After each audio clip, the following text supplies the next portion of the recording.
Uma rejeição humilhante que se transformou na reviravolta mais impressionante do mundo dos negócios. Imagine ouvir de um dos maiores investidores do país que você não vale nada, apenas para vê-lo suplicar por uma parceria minutos depois.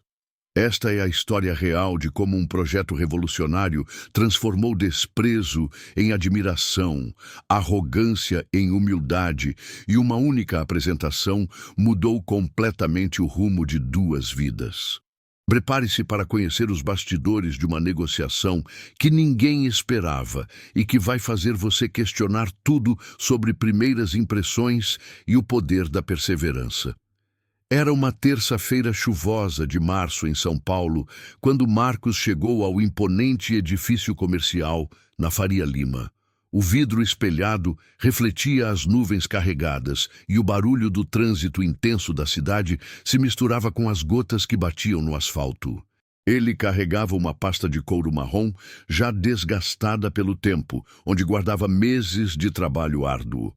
Roberto Andrade, conhecido no mercado financeiro como o tubarão dos investimentos, tinha construído um império avaliado em bilhões de reais. Seu escritório no quarto andar oferecia uma vista panorâmica da metrópole paulista, e suas decisões já tinham mudado o destino de centenas de empresas brasileiras. Aos 58 anos, ele tinha a reputação de ser implacável nas análises e devastador nas rejeições. Marcos subiu no elevador com o coração batendo acelerado. Eram 3 anos desenvolvendo uma ideia que considerava revolucionária. Tinha vendido o carro, penhorado a aliança de casamento e vivia com o mínimo para financiar sua pesquisa. Esta reunião representava sua última chance de conseguir o investimento necessário para transformar sonho em realidade. A secretária o conduziu até a sala de reuniões. Roberto estava de costas, falando ao telefone em um tom áspero sobre uma aquisição milionária. Quando se virou, seus olhos cinzentos varrearam Marcos de cima a baixo, com um olhar de desprezo que gelou o sangue do empreendedor. "Então você é o tal Marcos que insiste em desperdiçar meu tempo", disse Roberto, sem sequer oferecer um aperto de mão. "Minha agenda está lotada, então vamos logo ao assunto. Você tem 5 minutos para me impressionar." Marcos começou a apresentar sua ideia inicial, um aplicativo para otimização de logística urbana. Suas mãos tremiam ligeiramente enquanto mostrava os primeiros slides no tablet. Roberto o interrompeu no segundo minuto. "Pare aí. Você realmente achou que ia me impressionar com essa mediocridade? Aplicativo de logística? Isso já existe aos montes no mercado. Você não pesquisou antes de vir aqui me incomodar?" O tom de voz de Roberto era cortante como uma lâmina. Marcos tentou explicar os diferenciais de sua proposta, mas foi novamente interrompido. "Escute bem, rapaz. Eu não sei quem te disse que você tinha potencial para estar aqui, mas se enganaram feio. Você não vale nada no mundo dos negócios, não tem visão, não tem inovação, não tem absolutamente nada que justifique meu interesse." As palavras ecoaram pela sala como chicotadas. Marcos sentiu o rosto queimar de humilhação. Outros executivos presentes na reunião baixaram os olhos, constrangidos com a brutalidade da rejeição. "Minha secretária vai te acompanhar até a saída. E faça um favor para todos nós. Procure um emprego de verdade e pare de sonhar alto demais." Roberto já tinha se virado novamente para a janela, dando as costas para Marcos, como se ele não existisse mais. O silêncio na sala era ensurdecedor, quebrado apenas pelo barulho distante da chuva que continuava caindo lá fora. Capítulo 2. O momento da verdade. Marcos permaneceu imóvel por alguns segundos, processando a humilhação. Mas então, algo dentro dele se acendeu. Talvez fosse o desespero de quem não tinha mais nada a perder, ou a raiva acumulada de meses sendo subestimado. Ele fechou o tablet e abriu sua pasta de couro. "Senhor Roberto, antes de ir embora, posso mostrar apenas mais uma coisa? Algo que o senhor ainda não viu."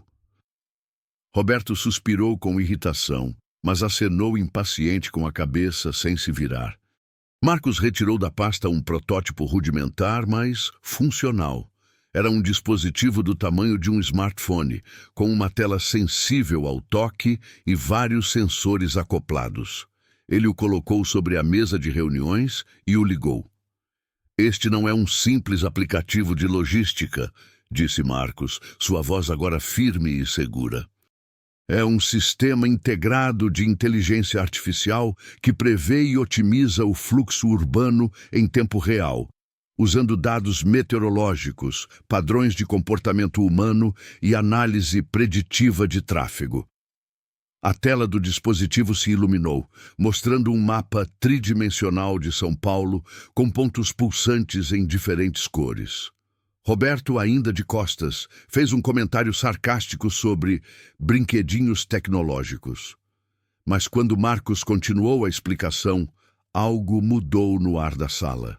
Senhor Roberto, seu carro está estacionado no subsolo do prédio, vaga 47, um BMW X5 preto placa final 3. Baseado no padrão de suas reuniões e no trânsito atual, se o senhor sair daqui em exatos 12 minutos, chegará ao seu compromisso das 16h30 no Itaim em apenas 18 minutos, evitando o congestionamento da marginal que começará em 20 minutos. Roberto se virou lentamente, o ceticismo ainda estampado no rosto. Como você sabe sobre meu carro e minha agenda? Não sei, o sistema sabe. Ele analisou 847 variáveis nos últimos 3 minutos, desde o padrão de saída dos carros deste prédio até sua última postagem no LinkedIn, que indicava uma reunião no Itaim. A IA processou dados públicos e criou um perfil comportamental em tempo real. Marcos tocou a tela novamente. O mapa mostrou 3 rotas diferentes, com diferentes cores e tempos estimados, atualizando-se a cada segundo. Mas isso é impossível, murmurou um dos executivos presentes. Senhor Roberto, quer testar? Saia agora, seguindo a rota verde que o sistema está sugerindo e cronometremos o tempo. O que você está pensando sobre essa reviravolta até agora? Deixe seu comentário e me conte se já viveu alguma situação onde foram subestimados, mas conseguiram provar seu valor. Roberto ficou em silêncio por um longo minuto, observando o dispositivo como se tentasse decifrar um enigma. Sua expressão de desdém começou a dar lugar a algo que ele raramente sentia, curiosidade genuína.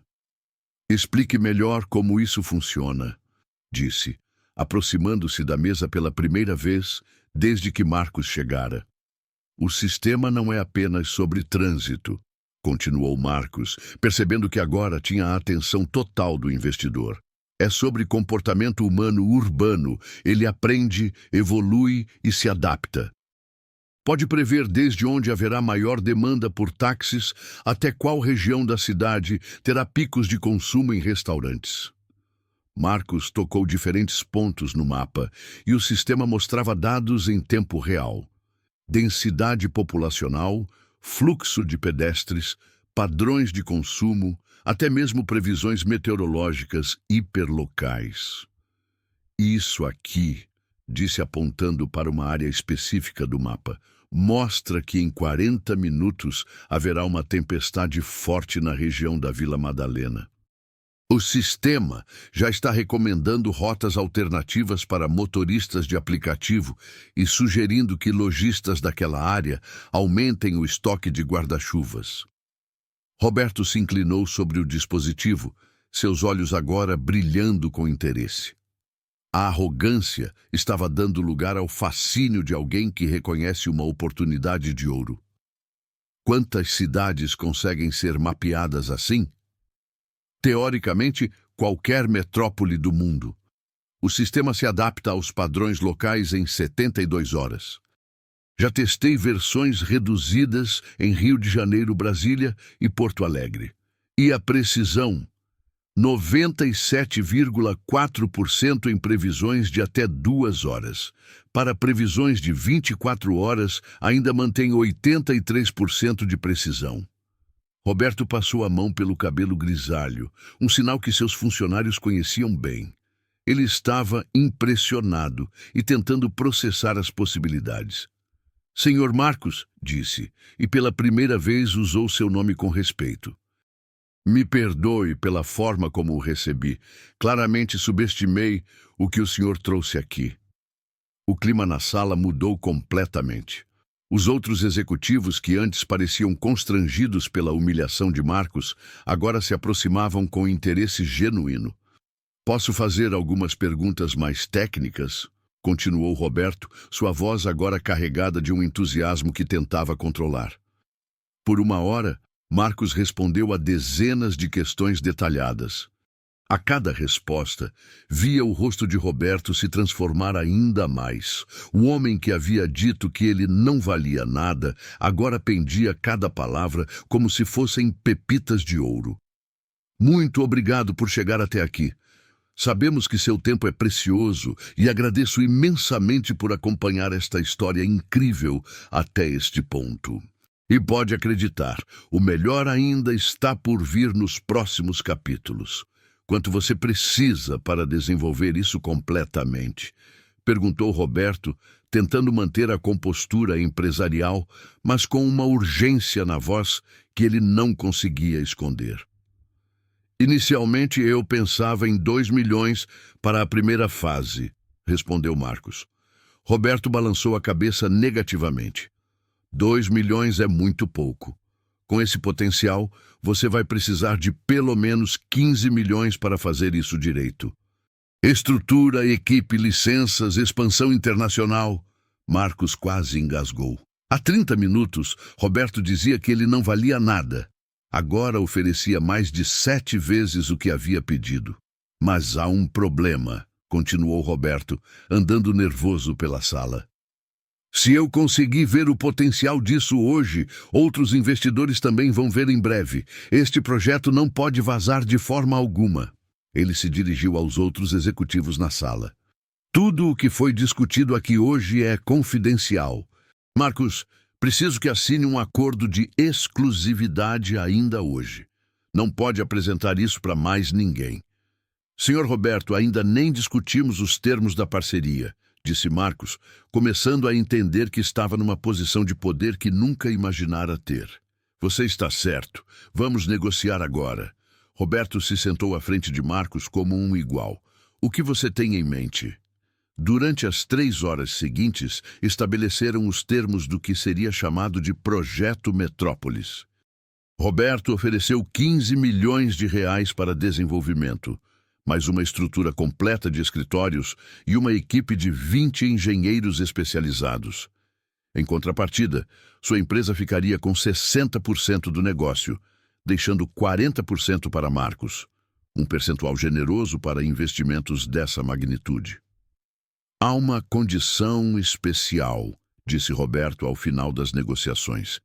Quero que você se mude para um apartamento próximo ao escritório, com todas as despesas pagas pela empresa. Este projeto vai exigir dedicação total. E minha família? Sua esposa e filhos também se mudam. Educação particular para as crianças, plano de saúde premium para todos. Considere isso um investimento na tranquilidade necessária para você se concentrar no trabalho. Marcos mal conseguia acreditar no que estava ouvindo. Pela manhã, estava considerando desistir do sonho. Agora, às 18h30, estava fechando o maior acordo de sua vida. Tem mais uma coisa, disse Roberto, com um sorriso que raramente mostrava. Lembra que você disse que eu chegaria ao Itaim em 18 minutos se saísse em 12 minutos da reunião original? Sim, perdi aquela reunião ficando aqui com você. E foi a melhor decisão de negócios que tomei em anos. 6 meses depois, o Projeto Metrópolis estava sendo testado em São Paulo, com resultados que superavam todas as expectativas. A redução no tempo de trânsito para usuários do sistema chegava a 40% em horários de pico, e grandes empresas internacionais já faziam propostas de licenciamento. Google, Amazon e Microsoft disputavam para adquirir a tecnologia, com ofertas que chegavam aos 9 dígitos em dólares. Mas a transformação mais impressionante havia acontecido na relação entre Roberto e Marcos. O investidor, conhecido por sua frieza e distanciamento, havia desenvolvido um respeito genuíno pelo empreendedor. "Sabe o que mais me impressiona em você?", disse Roberto durante um almoço de trabalho em dezembro. "Não foi só a tecnologia, foi sua coragem de não desistir quando eu fui grosseiro com você." "Para ser honesto, quase desisti", admitiu Marcos. "Se não fosse minha última chance, teria saído da sala quando você me humilhou. E foi exatamente por isso que eu mudei de ideia. Qualquer pessoa comum teria saído. Você ficou e provou seu valor." A empresa que nasceu daquele encontro turbulento já valia mais de 200 milhões de reais no final do primeiro ano.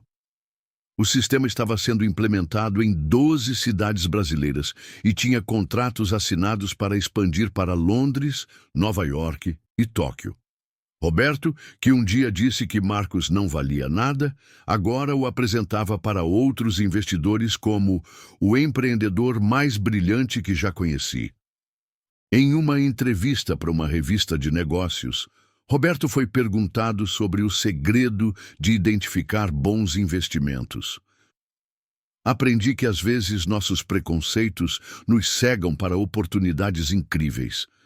Julguei Marcos pela aparência, pela simplicidade de sua primeira apresentação, pelo nervosismo, quase perdi a chance de participar da criação de uma tecnologia revolucionária por causa da minha arrogância." Hoje, 3 anos depois daquele encontro chuvoso de março, Marcos é reconhecido como um dos empresários mais inovadores do país. Sua história virou case em escolas de administração, e ele frequentemente é convidado para palestras sobre empreendedorismo. Mas ele nunca esquece da lição mais valiosa que aprendeu naquele dia.